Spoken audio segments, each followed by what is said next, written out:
Provérbios número 3.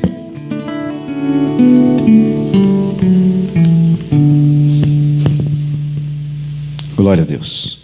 Vamos ler a partir do primeiro. Eu vou ler do 1 ao 10 aqui. Meu filho, não se esqueça de meus ensinamentos. Mantenha minhas ordens em seu coração, e serão adicionados a você muitos dias, anos de vida e paz. Não deixe que a graça e a verdade o deixem. Amarre-os ao redor do pescoço, escreva-os na tábua de seu coração. Então você ganhará favor e estima aos olhos de Deus e do povo. Confie em Adonai de todo o seu coração. Não dependa de seu próprio entendimento. Em todos os seus caminhos reconheça-o, e ele os corrigirá. Não seja vaidoso com a sua própria sabedoria, mas tema Adonai e se afaste do mal. Isso trará saúde para seu corpo e força para os seus ossos. Honre Adonai com a sua riqueza e com as primícias de todo o seu rendimento. Então os seus celeiros ficarão cheios e seus jarros transbordarão com vinho novo. Glória a Deus.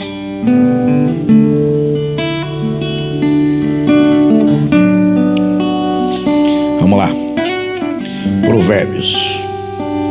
Esse provérbio aqui de número 3, ele tem um diálogo entre pai, entre um filho. Aqui o pai não é Deus, tá? É o pai aconselhando o seu filho, fazendo que o filho entenda que ele precisa andar na presença do Adonai, do Senhor. E um pouquinho mais para frente aí, a gente só leu até o 10, um pouquinho mais para frente, ali no 19, começa a ficar claro que entra uma quarta pessoa nesse diálogo. Então eu tenho um pai falando com o filho, tenho o Senhor, tem Deus, e tem a sabedoria.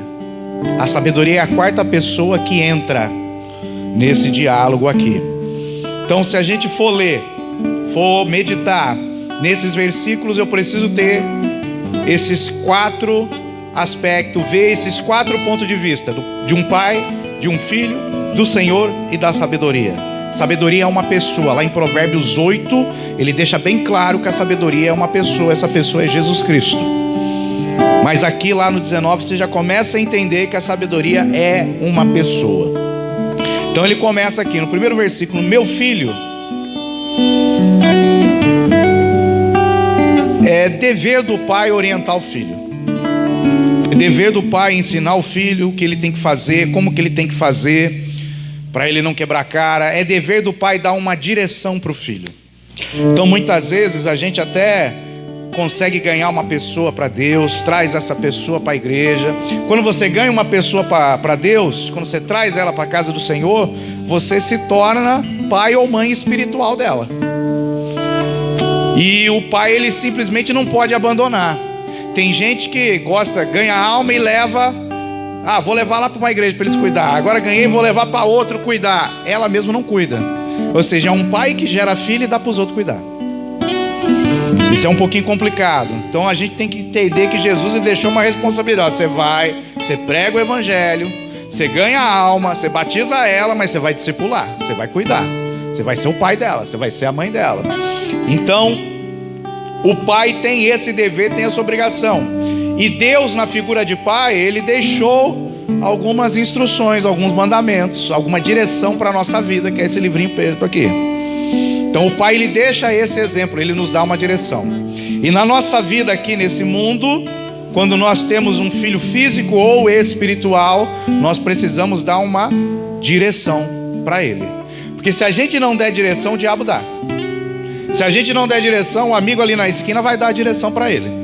O amigo lá na faculdade, na escola, vai dar direção para o filho. Então nós precisamos dar direções para os nossos filhos.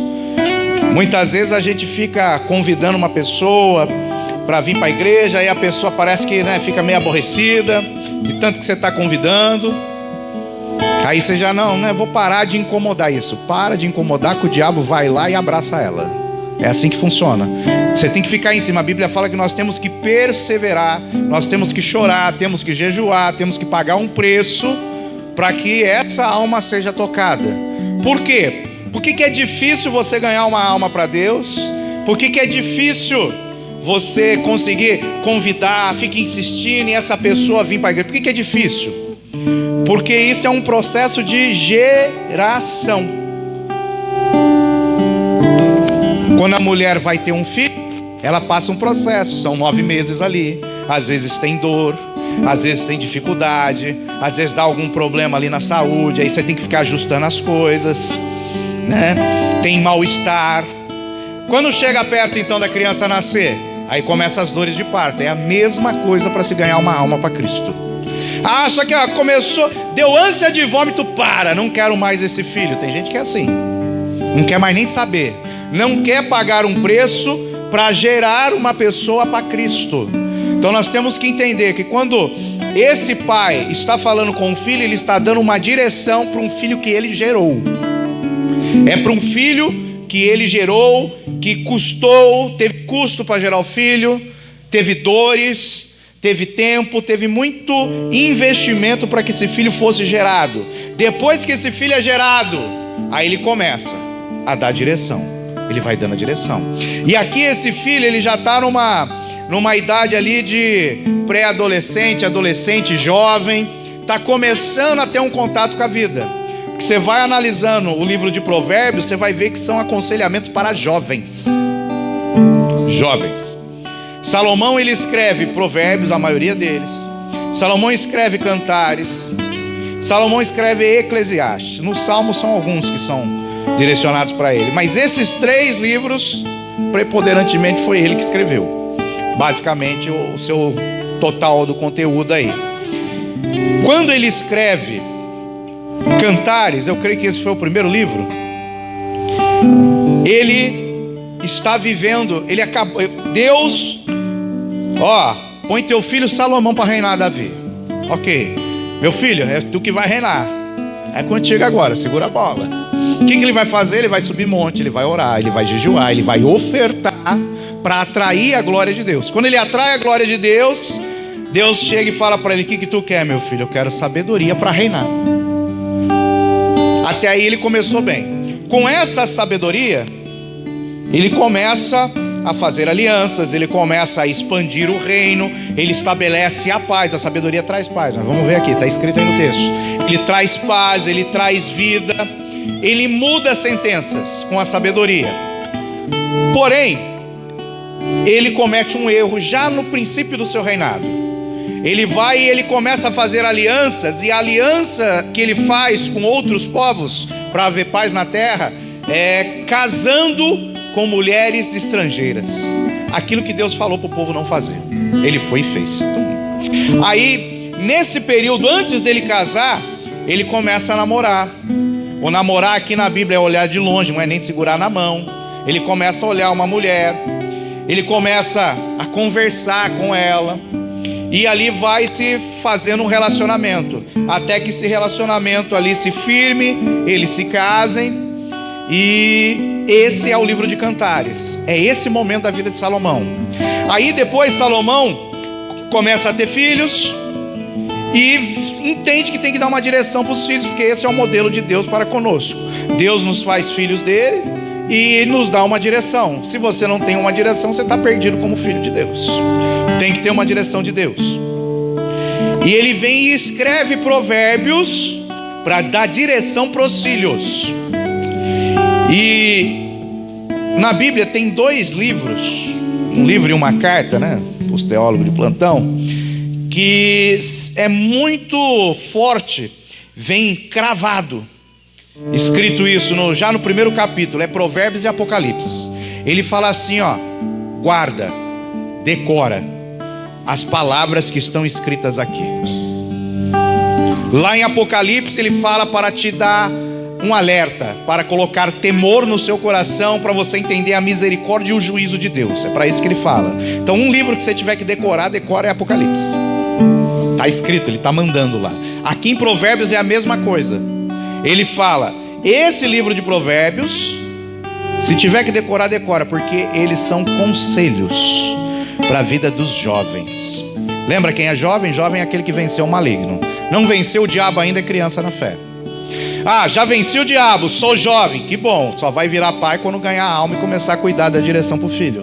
Aí vai se tornar pai na fé, que é os 3 níveis de maturidade espiritual que João nos ensina. Então o livro de Provérbios são conselhos que eu tenho que ter eles no meu coração, porque é a direção de Deus para o momento que eu vou estar estreitando a minha comunhão com o Espírito Santo, passando a ser dirigido por eles. Então tudo que você precisar na vida, conselho para a vida financeira, profissional, vida sexual, amorosa, está aqui, ó, livro de Provérbios.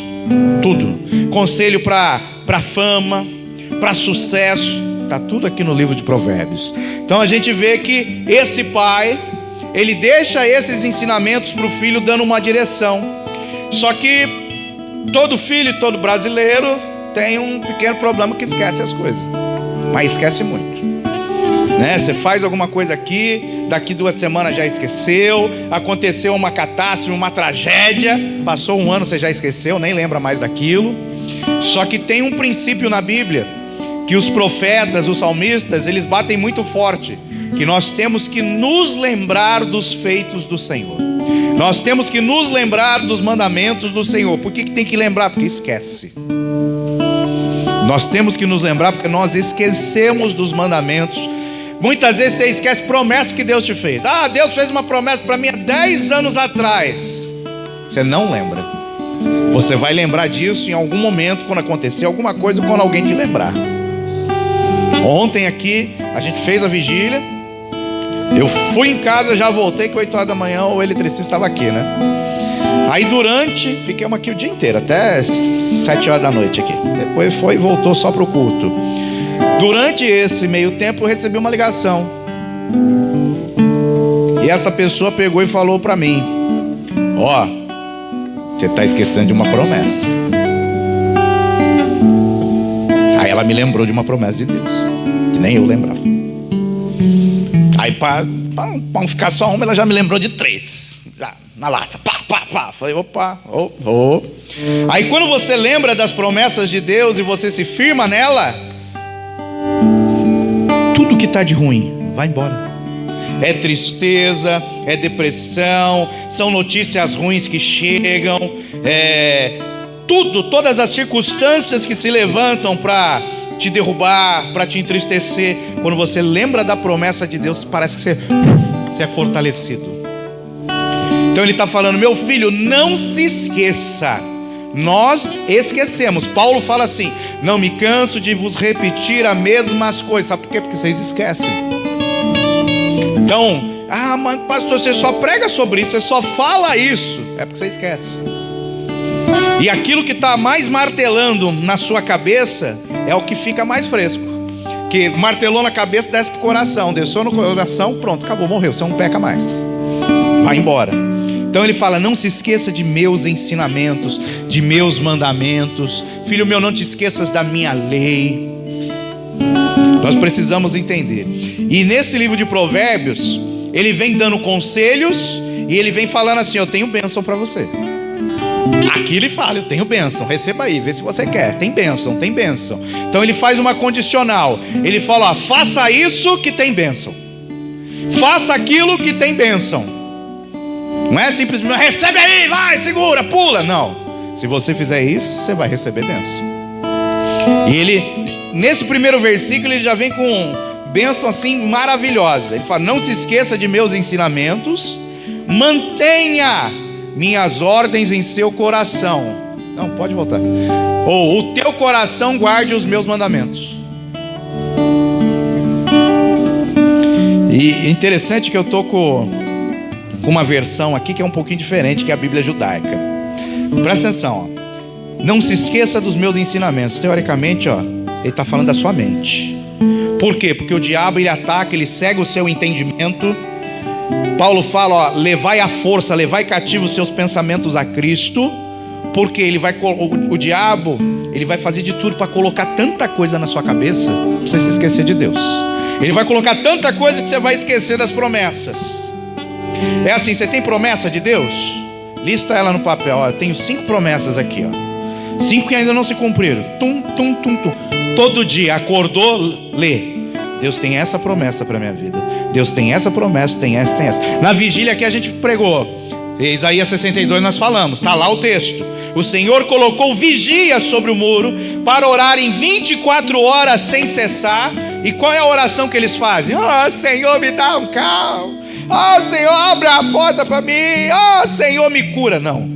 A oração que Deus mandou seus vigias fazerem 24 horas por dia é assim, ó. 24 horas por dia, sem cessar, eles orarão assim. Eles vão me lembrar das minhas promessas para a vida deles. A oração que os vigias, aqueles que estavam 24 horas ali, tinham que fazer enquanto eles estavam ali no muro, tapando a brecha, orando, a oração era: Senhor, lembra da tua promessa, Senhor. O Senhor me prometeu que ia fazer isso. O Senhor me prometeu que ia fazer aquilo, Senhor. O próprio Deus fala: eu quero que vocês orem 24 horas por dia me lembrando das minhas promessas. Tem algo interessante. Lá no livro de Esther, tem um episódio lá onde Mardoqueu está sentado à porta ali do palácio, né, do lado de fora, como se fosse um mendigo. E 2 eunucos, copeiros do rei lá, tramaram para matar o rei. Aí Mardoqueu descobriu, mandou o recado, avisou. Eles foram investigar e realmente eles estavam tentando matar o rei. Foram mortos e ficou por isso mesmo. Mardoqueu não recebeu nenhum tapinha na costa. Tudo que um crente quer receber é elogio, né? Oh, muito bem, parabéns. Não recebeu um tapinha na costa, não recebeu um obrigado, não recebeu nada. Nada. Porém, isso foi escrito num livro chamado Livro das Crônicas dos Reis de Israel. E esse rei que estava lá naquela época, ele também tinha um livro de crônica. O que se fazia no livro de crônica? Todos os atos relevantes do reino. Então, quando Mardoqueu avisou e eles descobriram, foi escrito no livro. Só que nada de reconhecimento para Mardoqueu. Aí chegou um dia de noite que o rei perdeu o sono. O rei falou assim: traz as crônicas e lê para mim. Aí foram ler. Ó, chegou um dia aí que tentaram te matar, rei, mas um homem chamado Mardoqueu, que vivia ali à porta, um judeu, foi lá, avisou, e o Senhor teve um livramento. O Senhor está vivo por causa de Mardoqueu. Meu Deus, chama ele, vamos honrar Mardoqueu agora. Chegou a hora de honrar Mardoqueu. Mas sabe por que chegou a hora? Porque alguém lembrou o rei do que Mardoqueu tinha feito. Aí Deus fala lá em Isaías 62: eu quero vigias 24 horas por dia para me lembrar das minhas promessas. Pô, mas Deus é esquecido? Não, mas Ele gosta de ouvir a gente falar. Jesus orando: Pai, o Senhor me deu esses e o Senhor vai me dar mais ainda. Promessa de Deus para ele. Ele só faz lembrar a Deus. Então quando ele está falando: filho meu, não esqueça dos meus ensinamentos, ele está falando da nossa mente. Então como que nós oramos com entendimento, com propósito e acertando o foco? Lembrando a Deus das promessas. Senhor, daqui a pouco eu vou ainda contar esse testemunho aqui. Um pouquinho tempo atrás agora, estava orando de madrugada. Aí o Espírito Santo falou: ó, você vai começar a fazer tal coisa. Aí eu comecei a fazer, sem entender. Comecei a fazer. Aí passou uma semana, de madrugada o Espírito Santo falou: ó, sabe por que você está fazendo isso? Por causa de uma promessa que eu tenho na sua vida. Só que você tinha esquecido. Aí eu comecei a fazer e começou a dar resultado. Está dando resultado. Só que ainda não é o resultado que eu quero, mas está dando. A hora que começar a dar o resultado um pouquinho melhor, eu vou contar o que é esse testemunho. Só que eu só quero que vocês entendam: nós esquecemos das promessas de Deus para a nossa vida. Ah, mas pastor, eu nunca recebi uma promessa. Quer ver? Acho que era lá para 2014, 2013. Eu fui num seminário. Esse menino aqui foi junto, ó, da bateria, esse baixinho aqui, ó. Ele foi junto. No intervalo lá de uma das aulas, Nós pedimos uma oração lá, eu acho que eu ia viajar depois. Aí um pastor orou com ele e revelou algo para ele. Eu acho que ele até esqueceu, nem lembra mais. Mas começou a acontecer essa semana. Agora, semana passada. O que o cara revelou lá, eu acho que ele nem lembra. Você lembra? Eu lembro. Começou a acontecer semana passada. O que é isso? É uma promessa de Deus que está se cumprindo. Daqui a pouco o Espírito Santo vai chacoalhar ele. Você não lembra não da minha promessa que eu te fiz lá atrás? Então eu preciso ter essas promessas de Deus pulsando, viva na minha mente, no meu coração, para que aí eu possa guardar no meu coração. Primeiro vem para a mente, ó. Tu ouve, tu pode ouvir, entra num ouvido, sai no outro. Tu pode ouvir, processar na cachola e descer para o coração. Desceu no coração, ó, tu guarda.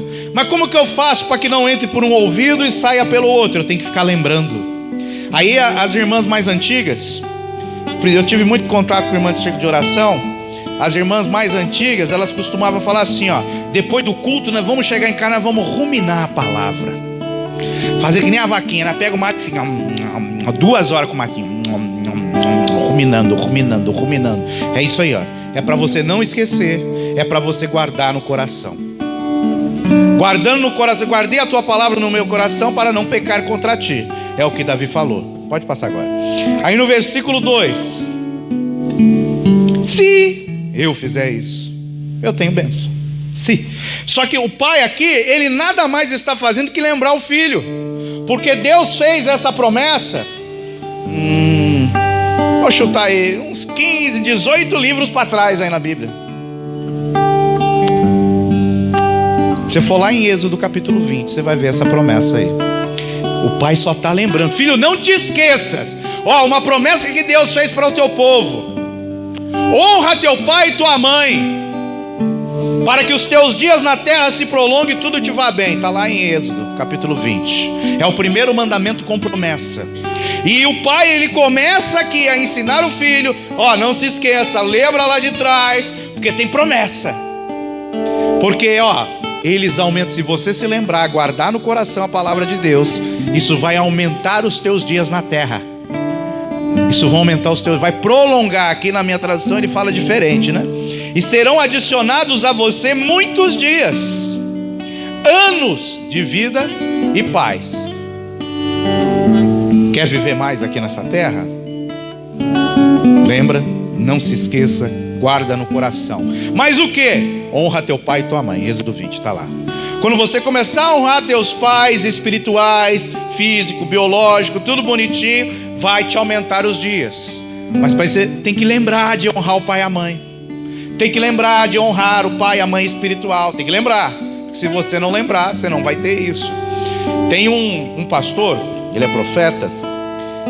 Certa vez ele ensinou algo que depois que ele falou isso, eu comecei a observar algumas pessoas que morriam. E assim, até hoje, todos que eu vi, batia perfeito. O que ele fala? Que quando uma pessoa anda com Deus, tem intimidade com Deus, tá tudo bonito com Deus, ela morre dormindo, sem sentir dor. Assim, é lindo. Ela vai para o céu numa boa, tranquilo. Quando ela está em pecado, quando ela está fazendo coisa errada, geralmente a morte é uma morte trágica.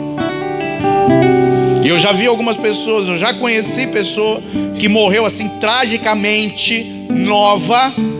Depois de uns 2 meses que morreu, foram descobrir que a pessoa estava em adultério e era obreiro da igreja, estava lá tudo bonitinho e tal, sofreu um acidente, morreu trágico, mas trágico mesmo.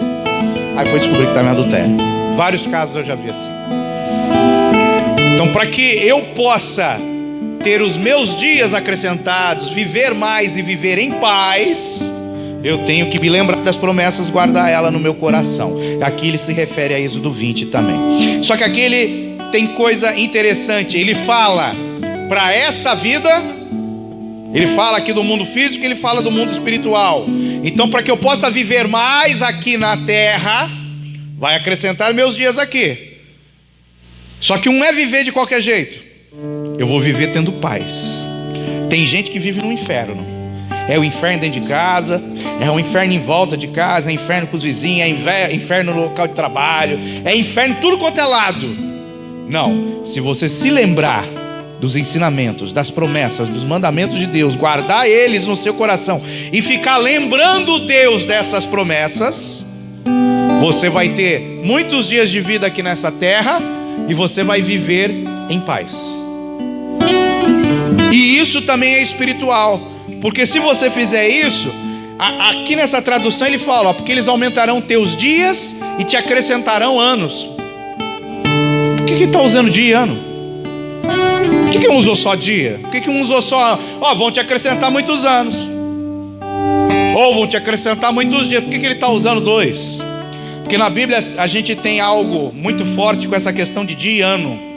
Se pegar Isaías 61, Lucas 4, você vai ver lá Jesus falando que o Espírito do Senhor veio sobre mim para pregar o evangelho aos pobres, libertar os cativos, proclamar a libertação aos que estão presos, tal. Ele fala assim, e para anunciar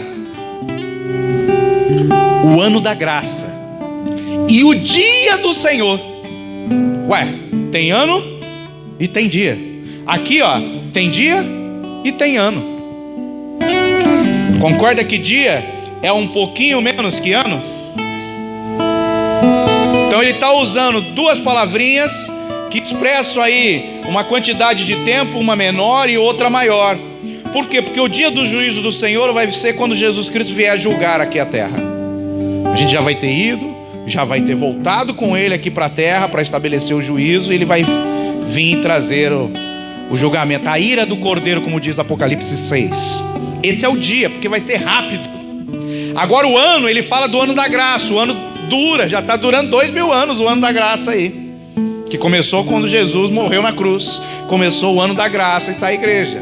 Então vai se acrescentar dias e anos. Então o dia aqui, entenda que é para viver nessa terra, que é um período curto, vai se acrescentar, você vai viver mais do que o normal. Porém os anos já é um tempo eterno, você vai ganhar a vida eterna. Isso vai ser acrescentado à sua vida, porque tu pode até ganhar dias aqui, mas não te acrescentar anos. A Bíblia você tem que começar a entender palavra por palavra. Por que o cara está botando dia e ano assim na mesma frase? Não faz sentido. Faz sim, porque um está se referindo ao mundo físico e a outro está se referindo ao mundo espiritual. O mundo espiritual é eterno, é muito maior que dias, é anos de vida e de paz. Vamos para o 3. O 3, na minha tradução aqui, ele está um pouquinho melhor. Ele fala aqui, não te desamparem a benignidade e a fidelidade. Você tem bondade, benignidade. Bondade, bondade. Qual a diferença de bondade e benignidade? Eu gosto de uma definição que eu ouvi uma vez. Bondade e benignidade. Bondade é quando você faz o bem para alguém. Benignidade é quando você faz o bem para o seu inimigo, para ficar mais fácil de entender. Então bondade, eu sou bondoso, eu faço bem para o Henrique. Agora benignidade, eu faço um bem para o meu inimigo, aquilo que Jesus mandou fazer lá em Mateus 6. Então não te desampare a benignidade e a fidelidade. Atas ao teu pescoço e escreves na tábua do teu coração. Lá ele manda guardar, não é? Mas aquilo que você guarda, às vezes você pode perder.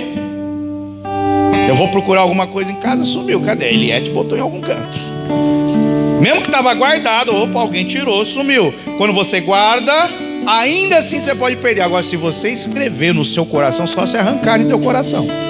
Então ele vai descer num nível mais profundo, porque a promessa que vem depois dessa é forte também. Na minha aqui está falando assim, não deixe, está falando para nós, é o pai falando para o filho, não deixe que a graça e a verdade. Aqui ele está usando benignidade e fidelidade. Só que um estava falando de dias e de ano. Lembra? O dia do juízo, curto, rápido. Ano já é maior, ano aceitável é graça. Aí ele fala aqui, não deixe que a graça e a verdade eu deixe. Sabe por quê? Porque você pode perder a graça, você pode perder a verdade, pode perder a salvação. Ah, mas como que eu faço isso? Começa a entristecer o Espírito Santo com pecado, que a graça e a verdade vão te deixar. Quantas pessoas, pastores, que caíram, perderam a graça, automaticamente perderam a verdade. Aí começa a falar não sei o que, fala contra outro, fala não sei o que. Você vê que a verdade já não está mais enraizada no coração dele pelas palavras que ele fala. Tem alguns que vão aí para televisão, vai para canal de YouTube, pastores caídos, e começam a falar e vai descendo pau nos outros e não sei o que. Um ponto para você entender: quando você vê um pastor, principalmente em público, principalmente na internet, YouTube, essas coisas, descer o pau em outro, ele já está com o pezinho fora da graça e fora da verdade. Porque a Bíblia fala assim, ó: o amor, ele cobre uma multidão de pecados. Cobrir é você esconder, não é você expor. Ontem o profeta falou assim para mim, né? Estava falando até de um outro pastor, um pecado ruim e tal. Aí falou, lá na igreja desse pastor, né? O pastor presidente não deixa nem ele pegar no microfone. Aí ele não está nem aparecendo mais lá. Aí o profeta falou assim: mas é esse que a gente tem que ficar em cima e tem que ir atrás. Vai que ele se arrepende, vai que ele volta para a graça, vai que a verdade começa a agir no coração dele, ele vai para o céu. Agora se eu começar só a proibir, vou, né? Não quer vir, vem. Tá ruim mesmo, tem pecado, deixa para lá, vai para o inferno. E depois Deus vai cobrar. Porque, lembra que eu falei? Você gera um filho, esse filho tem que ter pai, tem que ter mãe. O pai e a mãe vai dar conta desse filho. Ah, mas eu não quero gerar filho então. Tá bom, você está desobedecendo Jesus Cristo, Mateus 28. Não deixe que a graça e a verdade o deixem. Ela pode nos deixar. Eu posso, lembra, ficar cego. Quando eu fico cego eu não vejo a verdade. Amarre-os ao redor do pescoço. Aí ele vem: escreva na tábua do seu coração. Vai um pouquinho mais profundo. E olha que interessante, ele usa aqui, ó, duas partes do corpo humano: pescoço e coração. Pescoço todo mundo vê, coração não. Então ele está falando que a graça e a verdade, ou a benignidade e a fidelidade, ela tem relacionamentos internos e externos. Muitas vezes você pode se arrumar, pode ficar bonito, mete um colarzão lá, um diamante pendurado aqui, vai chamar a atenção de todo mundo. Ó, tem valor, ó, tá bonita, toda arrumada e tal. Todo mundo vê, mas ninguém vê o coração. Que Deus está falando assim: se você se lembrar dos ensinamentos, das promessas, se você guardar no seu coração, se você escrever ele no seu coração, você vai ficar bonitão, vai ficar bonitona. Ele vai colocar isso no seu pescoço para todo mundo ver. Todo mundo vai olhar para você e vai falar: ó, essa pessoa tem valor, essa pessoa é fiel, essa pessoa é sincera, essa pessoa é digna, essa pessoa fala a verdade. Eu estou vendo Jesus Cristo nela, porque é visível. Pescoço, estou vendo, é visível. Eu vou colocar no teu pescoço isso. Então eu preciso entender que não adianta eu servir a Deus com aparência. Ele está olhando o coração. Já é a segunda vez que ele cita coração aqui. Ele está olhando o coração. Aí vem mais uma promessa ao fazer isso. Vamos para o 4. Ele fala assim: então você ganhará. No meu fala favor e estima. Aqui ele fala: e acharás graça, favor e merecido, e o bom entendimento. E o bom entendimento. Aqui na minha você vai achar favor e estima. Eu fui procurar no original. Essa palavra entendimento não é entendimento, tá? No original, é essa tradução que trouxe assim. Por isso que eu trouxe essa judaica aqui, que ela está um pouquinho melhor. Então você vai achar favor e vai achar estima. Só que olha que interessante: quando você guarda os ensinamentos, quando você se lembra, quando você lembra a Deus das promessas que Ele tem para a sua vida, escreve no seu coração, vive a graça e a verdade de Deus, Deus vai olhar para você e vai falar: meu filho, a minha graça, o meu favor está à tua disposição. E outra coisa, hein? Você é muito estimado por mim. Ó. O que é ser estimado por Deus? Jó capítulo 1. Olha, tá vendo Jó? Íntegro, reto, desvia-se do mal. E ó, muito estimado por Deus. É o que ele está falando. O pai está falando para o filho, ó, se você guardar tudo isso aí, se você botar em prática, Deus vai olhar para você e vai falar: esse é meu filho amado em quem me comprazo. Eu tenho uma estima, ele tem valor aos olhos de Deus. Aí você está naquela situação apertado, passando por uma dificuldade, você vai alcançar graça, vai alcançar favor diante de Deus, e Ele vai vir com socorro para você. Isso você alcança diante de Deus, mas só que a promessa aqui ela é tão profunda que ela vai alcançar os homens. Aí eu volto lá para o Salmo 1. Tudo que você fizer prosperará. Sabe por quê? Porque você vai achar graça diante de Deus e dos homens. Você vai ser estimado diante de Deus e dos homens. Então quando você chega perto de uma pessoa, aquela pessoa parece que está com o coração aberto para te ajudar. Você nem entende o que está acontecendo, mas a pessoa quer te ajudar. Por quê? Porque você alcançou graça, você alcançou favor diante dos homens. Aquela pessoa, você chega perto, aquela pessoa, ó, fulano, ó, gente fina, pode confiar. Precisou de alguma coisa, está aqui, ó, pessoa de confiança, da palavra, não volta atrás, honra com os compromissos, ó, autoestima diante dos homens. Os homens vão te estimar, vão falar: essa pessoa tem valor. Eles vão dar testemunho de você. Então a promessa ela vai crescendo. Então a primeira bênção: eu vou ter vida, mais tempo de vida e paz. Segunda bênção: eu vou ganhar favor e estima diante dos homens e diante de Deus. É tudo que você precisa para viver. Só que a coisa vai aprofundando um pouquinho mais agora.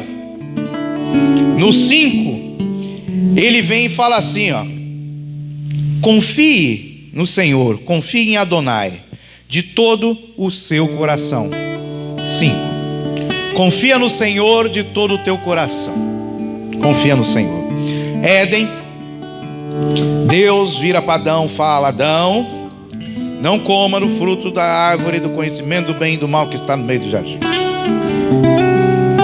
Se ele falasse só isso, não coma do fruto da árvore, é uma ordem. Obedece, não obedece. Obedece com amor, obedece por medo, obedece por interesse. É uma ordem para você obedecer e acabou. Só que ele fala assim, ó: não coma para que não morra. Então ele deu uma ordem, porém ele explicou o porquê. Aí não é só obediência. Aí começa a entrar algo chamado de confiança. Não, eu confio em Deus. Se Deus falou, se eu não comer eu vivo, então eu não como. Porque se Ele falou que se eu comer eu vou morrer, eu não vou comer. Eu vou confiar em Deus, não é nem obedecer, tá? É confiar na palavra de Deus. É uma promessa. É porque a gente lê, né? Ó, se comer morre.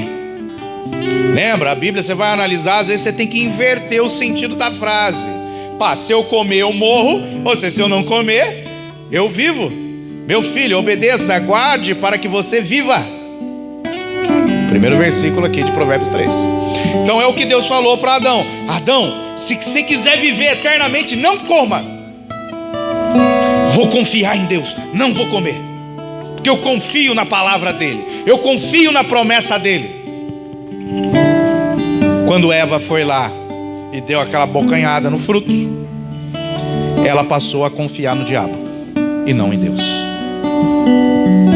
E detalhe, não foi quando ela deu aquela mastigadinha e sentiu o gostinho da frutinha, não. Foi antes. Ela deu ouvidos ao diabo, e antes dela pegar o bichinho na mão e botar na boca, ela confiou na serpente. Porque se ela não confiasse, ela nem chegava perto do fruto. Ela confiou, ela pegou na mão, não morria. Pode comer, não vai morrer não. Aí deu uma mordidinha, não falei, ó, não morreu. Aí chegou para Adão: Adão, ó, eu comi, amanhã é uma delícia, come. A serpente garantiu e funcionou. Tá bom, eu confio na serpente, comi.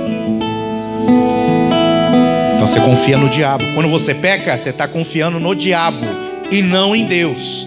E a promessa que vai vir depois desse texto ela exige que você tenha confiança. É por isso que tem muitas pessoas que estão na igreja há muitos e muitos anos, elas têm enfermidade, elas sofrem muito.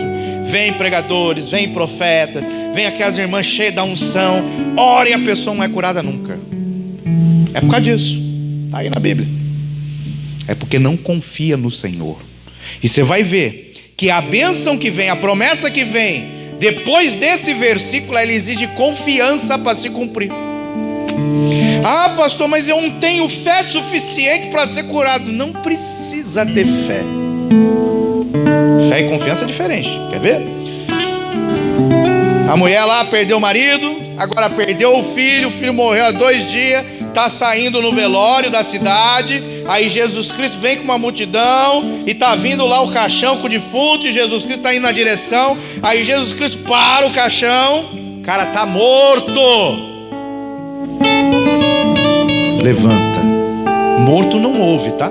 Nem fala, não respira. 2 dias já começou a feder já. Levanta, ele levantou. Ele tinha fé? Nem um pouco. Só que Jesus confiava em Deus, no poder que Deus colocou, a promessa: você é a ressurreição e a vida, meu filho. Levanta, confiança total. Ah, mas Jesus chorou diante de Lázaro. Chorou porque ele era homem. Mas ainda fica ali enxugando a lágrima. Tira a pedra, vem para fora, Lázaro. É para que o nome do Pai seja glorificado. Confiança. Precisou de fé para tirar ali a pedra. Não precisou de fé. Ué, a fé move montanhas, a fé move a pedra. Pedra sai. Move. Moveu, vai lá, pega uns 4, 5, 6, que a pedra é pesada, empurra, tira a pedra, que eu vou dar um grito para Lázaro vir para fora. Estou fazendo isso aí é porque vocês creiam. Quem crê verá a glória de Deus. Ele não exerceu de fé, ele exerceu de confiança na palavra que Deus tinha dado, que Ele é a ressurreição e a vida. E ele repete isso várias vezes: eu sou a ressurreição e a vida. Ele repete isso na Bíblia: eu sou a luz do mundo. Ele repete, porque é uma promessa de Deus. Ele será a luz para os gentios, lá em Isaías. Então ele pega a promessa de Deus e ele fica repetindo: eu sou a luz do mundo, eu sou o sol da justiça, eu sou a ressurreição, eu sou o caminho, a verdade, eu sou a vida. Ele fica repetindo as promessas do Pai. E é isso que a gente tem que fazer. Então aqui ele fala: confia no Senhor. Eu creio. Não é confiar. Confiar você não precisa crer. É igual a criança. A criança, você vai lá, bota ela no alto, ela se joga, não está nem aí se você vai segurar ou não, porque ela confia. Ela não chegou ainda no período do julgamento. Será que vai me segurar? Será que se eu pular assim com tanta força, calculando a força do vento, será que dá para me segurar? Será que eu não vou me arrebentar? Não está nem aí não. Ela pula porque ela confia.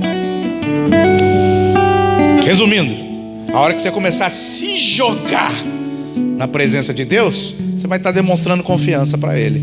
Ah, mas pastor, será que vai dar certo? Você não está confiando. Confiança tem que ser total, absoluta, para poder receber o que Ele tem preparado. Então ele fala: confia no Senhor de todo o teu coração. Porque se você ficar com um pedacinho assim só no Senhor, um pedacinho outra coisa, essa coisa vai suprimir, vai apagar Deus no seu coração.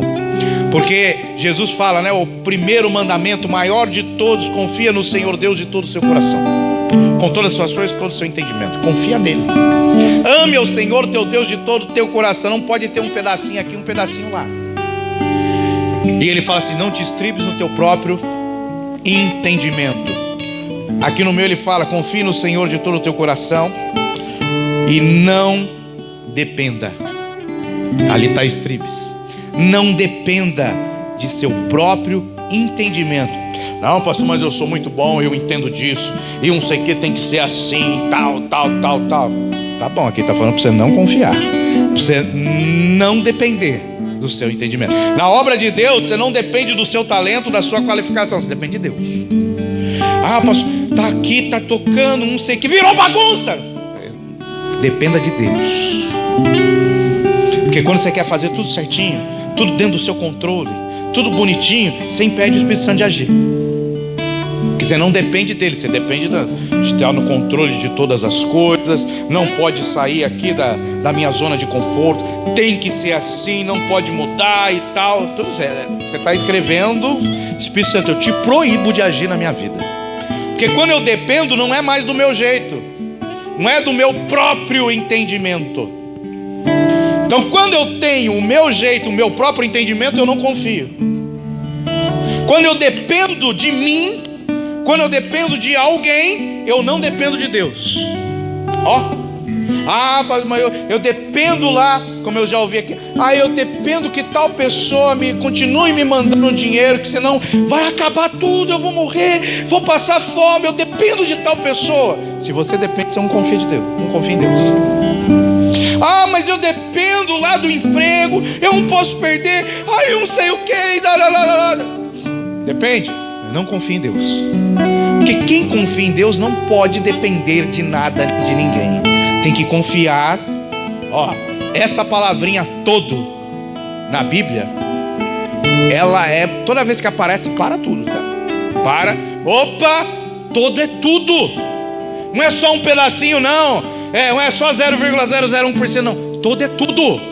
Então, confia no Senhor de todo o teu coração. Ou seja, não pode ter espaço no nosso coração. Eu dependo da minha esposa. Eu dependo do meu filho. Eu dependo do obreiro para ter culto hoje. Eu dependo daquilo. Não, eu confio no Senhor. Mas estão fazendo diferente. Confie no Senhor. Porque quando eu entender o que é confiança e quando eu começar a colocar em prática a confiança, vai acontecer na nossa vida o que está no versículo 6. Passa.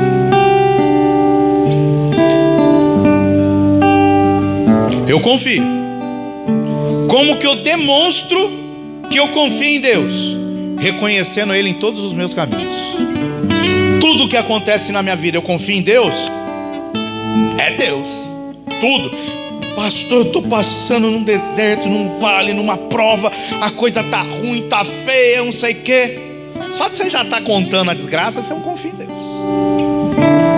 Porque se você confiasse em Deus, pastor, eu confio em Deus. Deus está me provando para eu crescer e eu já estou vendo o resultado já. Já estou vendo mudança, estou vendo milagre dentro de mim, porque a prova é para mim mudar, não é para mudar lá fora não. A prova é para mim, eu estou vendo mudança em mim.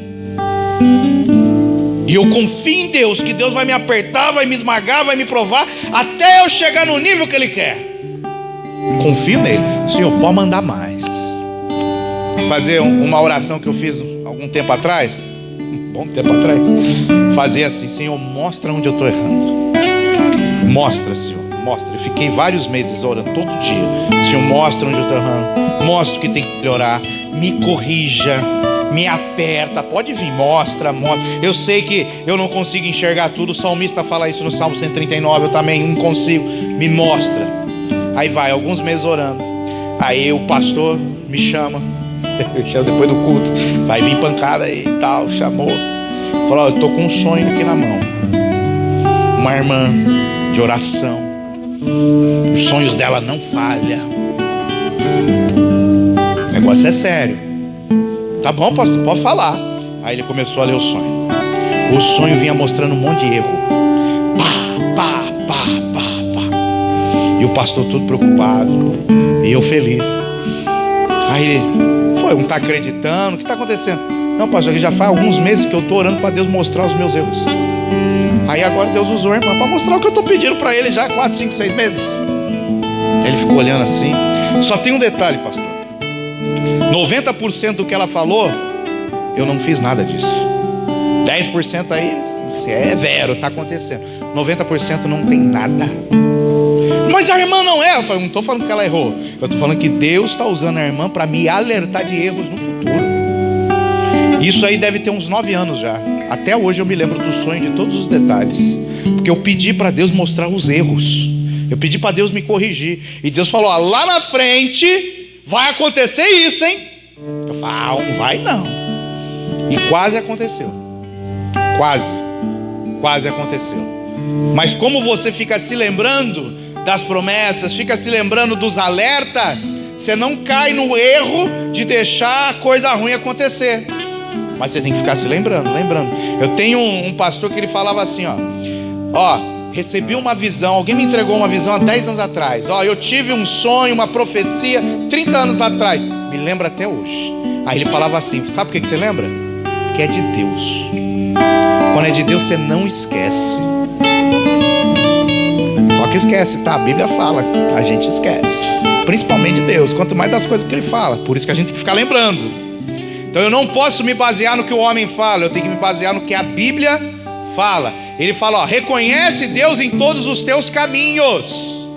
Já ouviu aquela expressão assim, tudo dai graça? Já ouviu? Antigamente, é aquele negócio, né?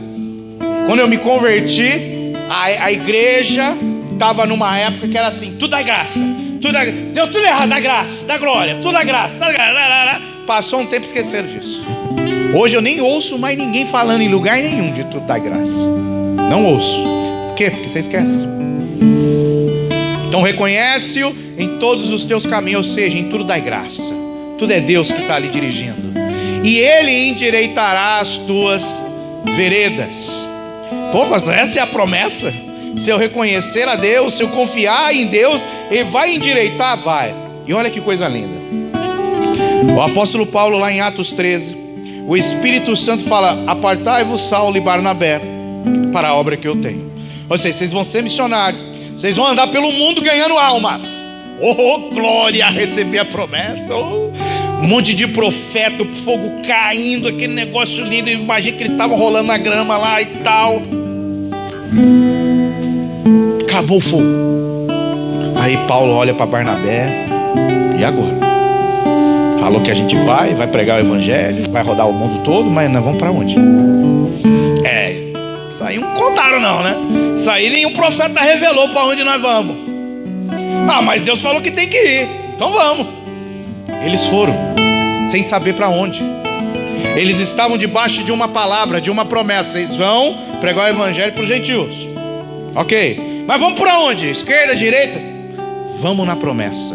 Por quê? Porque se eu reconhecer Deus em todos os meus caminhos, Ele vai endireitar o caminho, vai endireitar a vereda. Então Paulo, eles começaram por um canto, estavam indo na direção errada. Aí Deus foi lá, deu um sonho para Paulo, Paulão dormindo. Aí aparece lá o anjo, passa para Macedônia, nos ajuda. Não é para onde vocês estão querendo ir não, é para Macedônia. Aí Deus vem, e Ele endireita os nossos caminhos. Mas sabe por que o anjo apareceu para Paulo? Porque ele confiou numa palavra de Deus. Ele confiou numa promessa. Você vai ser o pregador dos gentios. Aí o Espírito Santo, é agora. Mas por onde? Não interessa, vai. Vocês ouviram o testemunho ontem aqui. A missionária, ela deu testemunho. E no testemunho, ela contou várias experiências de como que Deus estava agindo para que a alma se rendesse a Ele. Deus deu revelações, deu dons, curou, fez várias coisas. Aí você às vezes olha, você começa a ouvir esse testemunho. Se você, um evangelista chegar aqui, pegar o microfone e começar a contar testemunho, você chora. Você vai chegar em casa, eu sou miserável, coitado de mim, eu não sirvo para isso não, esse negócio de igreja não dá para mim não. Porque Deus usa muito. Parece que fica humilhando você, né? Vou contar o segredo. A hora que você for, a hora que você começar a bater ali, aí o vizinho sai, tudo bem, eu moro aqui do lado, posso orar com você? Eu sou da igreja aqui, Deus tocou no meu coração, posso fazer uma oração? É aqui no portão mesmo. A hora que você fizer isso, aí o Espírito Santo vai quebrantar, a pessoa vai começar a chorar e vai querer se entregar a Jesus. Ela está com a enfermidade, ela vai ser curada, porque você foi. Aí você começa a fazer. Quanto mais você faz, mais Deus vai dar dons, mais Deus vai te capacitar, mais sobrenatural você vai ver. Só que você tem que começar a fazer. Senão você só vai ficar ouvindo os outros falando aqui, não, porque eu fiz isso, aconteceu isso. Meu Deus, foi isso assim, foi isso assim, foi isso assim, foi isso assim. E você vai lá embaixo, sendo humilhado. É porque você não faz. A hora que você começar a fazer e começar a reconhecer Deus em tudo que você está fazendo, Ele vai endireitar. Aí você chega lá, vou bater aqui, o Espírito Santo, não é aqui. É aquela pessoa que está sentada lá no final da rua. Aí você vai começar a ouvir o Espírito Santo falar.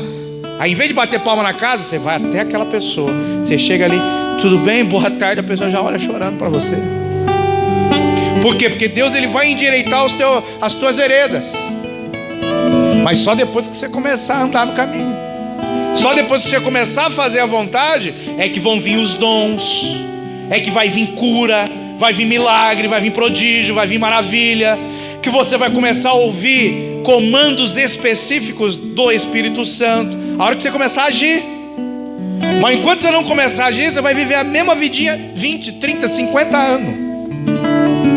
Vou para a igreja, volto para casa. Vou para a igreja, volto para casa. Vou para a igreja, volto para casa. Vou para a igreja, e nada. Sempre você vai ouvir os outros contar testemunho. Você vai ver o poder de Deus na vida dos outros, mas você não vai ver na sua. Porque Deus ele não dá poder, ele não dá autoridade para falar que você tem. Ele dá para você usar. Eis que vos dou autoridade para curar enfermos, expulsar demônios, falar novas línguas. Esses sinais vão te seguir. Só segue quem está andando, quem está fazendo. Quem está parado, não segue não, vai ter nunca. Então reconhece em todos os seus caminhos, ele endireitará as tuas veredas, confiando no Senhor. Então a confiança no Senhor, reconhecer Senhor em tudo e começar a agir, fazer a obra dele, a vontade dele. Olha o que vai acontecer no próximo.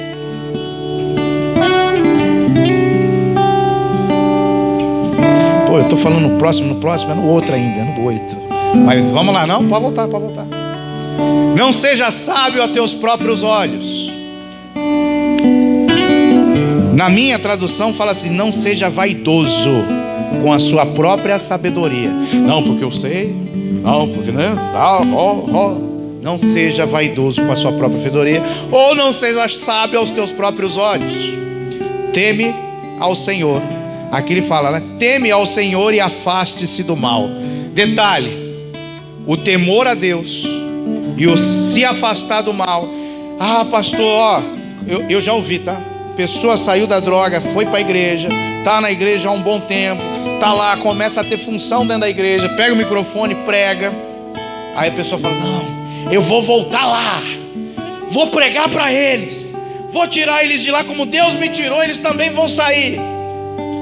Vai lá, volta para as drogas. A Bíblia fala assim: aparta-se do mal. Se aquele mal algum dia já te dominou, foge, corre dele, que ele pode te dominar de novo. Então, ó, não seja sábio aos teus próprios olhos, ou não seja vaidoso com a tua própria sabedoria. Temer o Senhor e apartar-se do mal.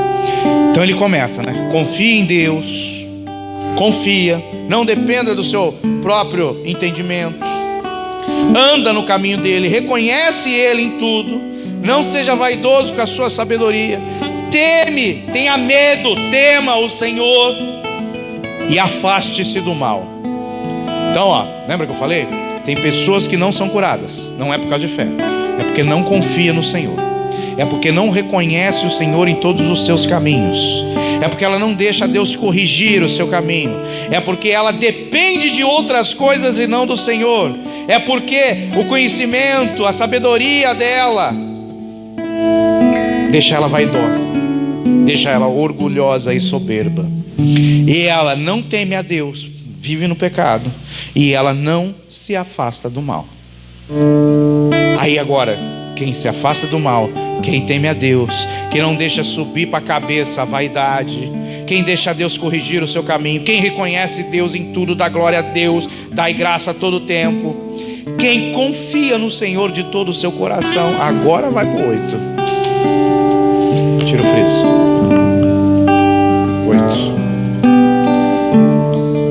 8. Isto será saúde para o teu âmago. Essa tradução é horrível.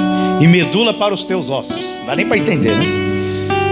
Tradução aqui: isso trará saúde para o seu corpo e força para os seus ossos. Já ouviu doença no osso? Tá aqui, ó, tem cura. Você precisa confiar no Senhor, a Ele, se apartar do mal. Você precisa de algumas características para poder receber a cura. A cura depende do 5, de confiar no Senhor. Então a pessoa vai vir aqui, vai orar por você. Aí você já chega incrédulo. Tá, eu quero oração, mas o médico já tentou, o remédio já tentou, não sei não se vai dar certo. Sabe o que acontece às vezes? Às vezes você recebe a cura, sai a dor, para tudo na hora, daqui 2 semanas volta. Aí você fala, isso não era de Deus, porque Deus quando cura não volta. Mentira do diabo. Jesus fala, não peques mais para que não te suceda coisa pior. Então você pode sim ser curado, pode receber uma cura total e daqui 1 semana ela voltar e voltar pior na sua vida. Por quê? Porque você não confia em Deus.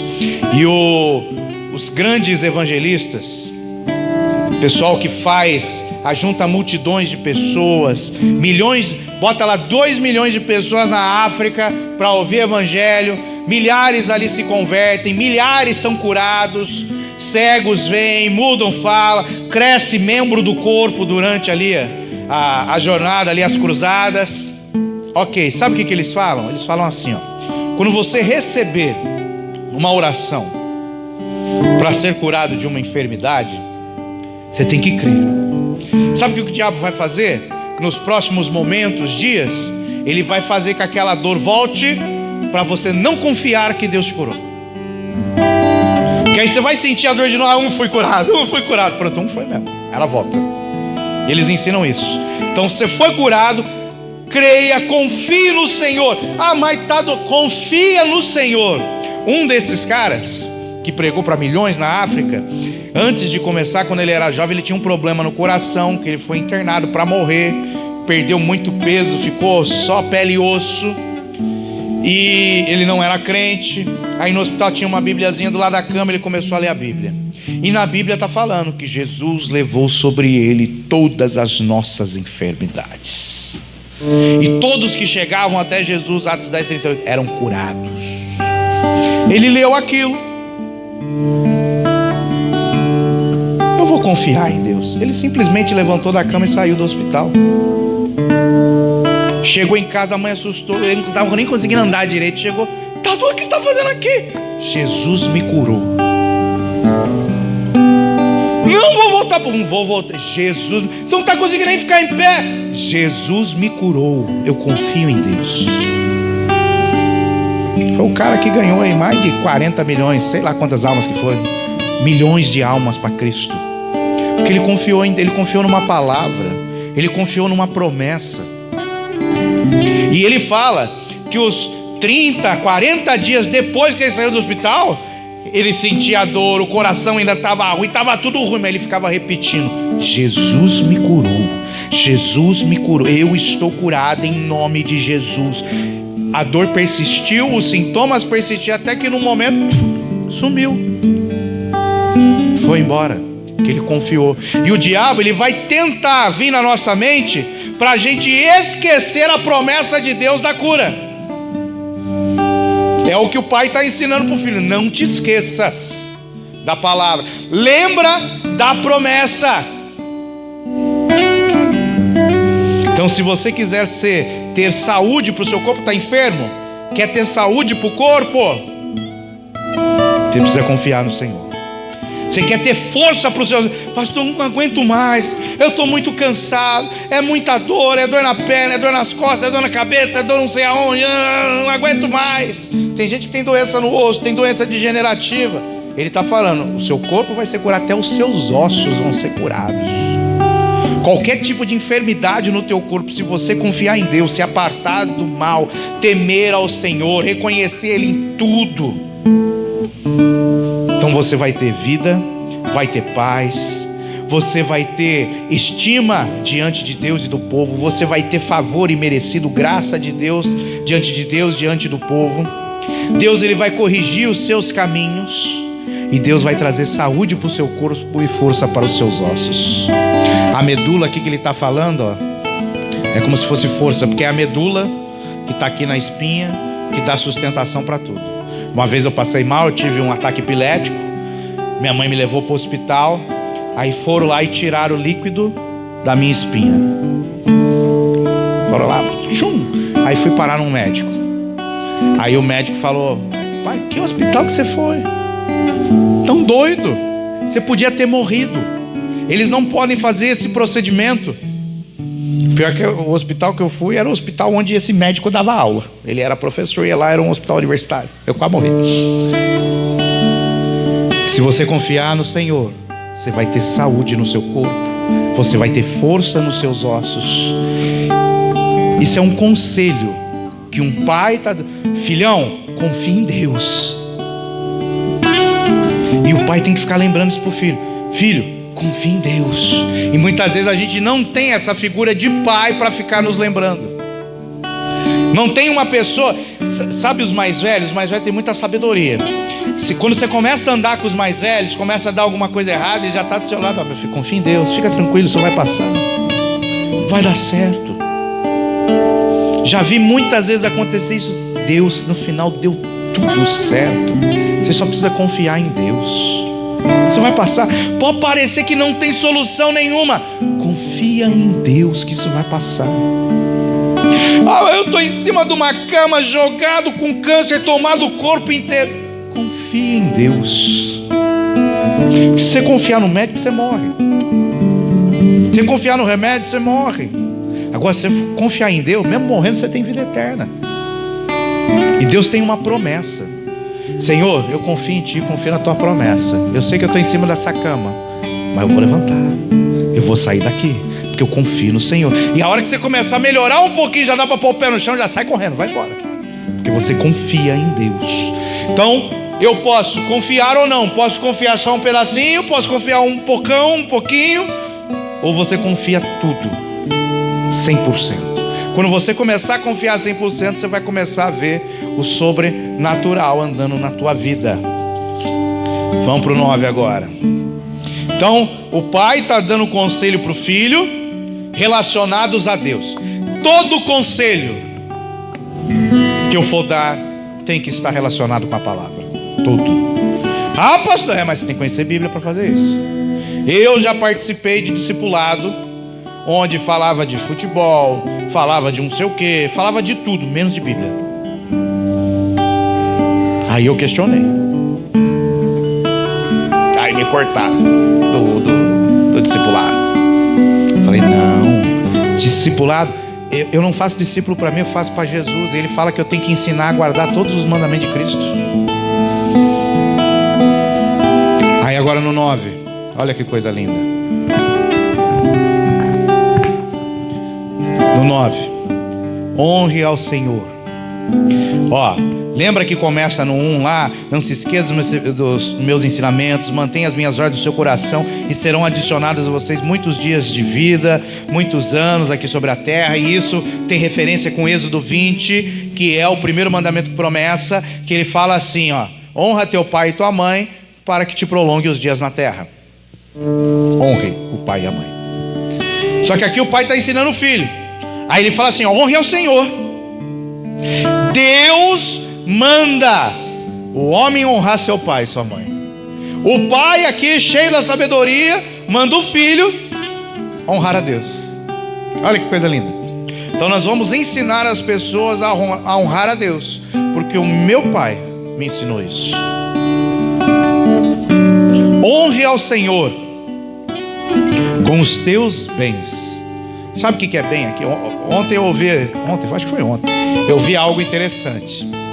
O pessoal de uma igreja grande, a igreja é grande mesmo, muita gente com condição, a igreja com condição, muito grande. Aí estavam me contando, né? Que as irmãzinhas, aquelas de 70, quase 80 anos, tem que pegar ônibus, descer num terminal, anda 3, 4 quadras ou 5 a pé de noite, até chegar no culto. Aí acabou o culto, tá chovendo, elas têm que pegar 3, 4, 5 quadras a pé para chegar até no ônibus e descer na casa dela, chegar lá 10, 11 horas da noite, passar no beco escuro. Aí quando me contou isso, eu falei assim, mas peraí, a igreja é grande, o pessoal lá tem carro, ninguém oferece uma caroninha não? Ninguém, pastor. 30 anos lá, ninguém dá uma carona. Sabe por quê? Porque um honra o Senhor com seus bens. O carro é um bem. Deus não me deu um carro, Ele deu um carro para eu usar na obra. Ele não deu para eu me divertir. Tudo que Deus me dá, tudo que Deus coloca na minha mão é para eu honrar Ele. Mas como que eu honro o Senhor? Quando eu faço algo pelo meu irmão. Como que você quer amar a Deus que você não vê, se você não ama o seu irmão que você vê? Como que você quer honrar a Deus que você não vê, se você não honra o seu irmão que você vê?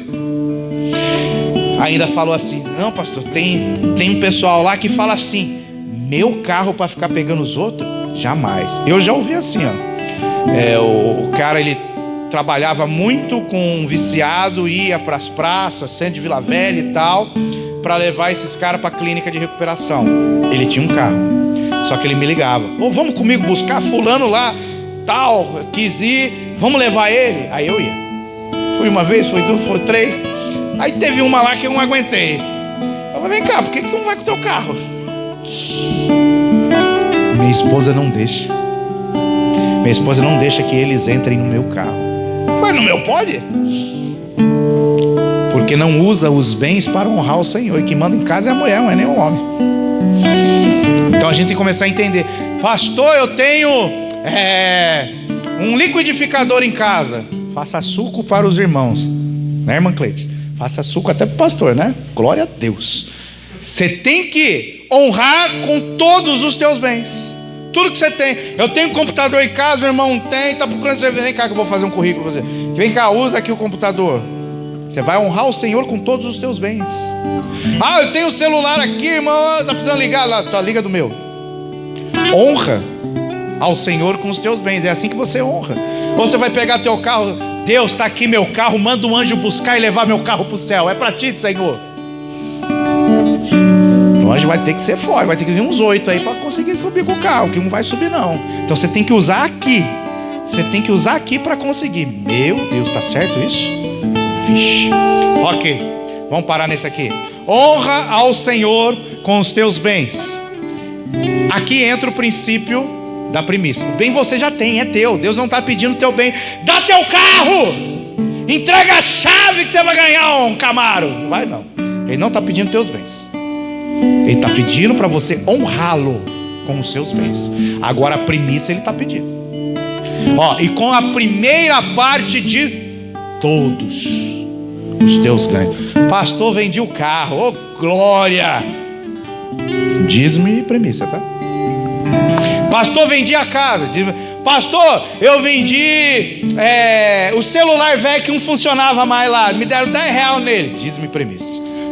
E com a primeira parte de todos os teus bens. É assim que honra a Deus.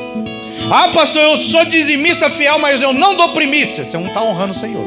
Você está obedecendo para aprender a um dia ser temente a Deus. Deuteronômio 14. Quando você entrega o dízimo. Mas você não está honrando ao Senhor com a primeira parte de todos os teus. Ele não está falando de dízimo aqui, tá? Ele está falando de primícias. Primícias, primeira parte de todos os teus ganhos. Vamos ficar de pé. Vamos orar para encerrar, que eu acho que o relógio da Alexandra ali está errado, mas tudo bem. Glória a Deus.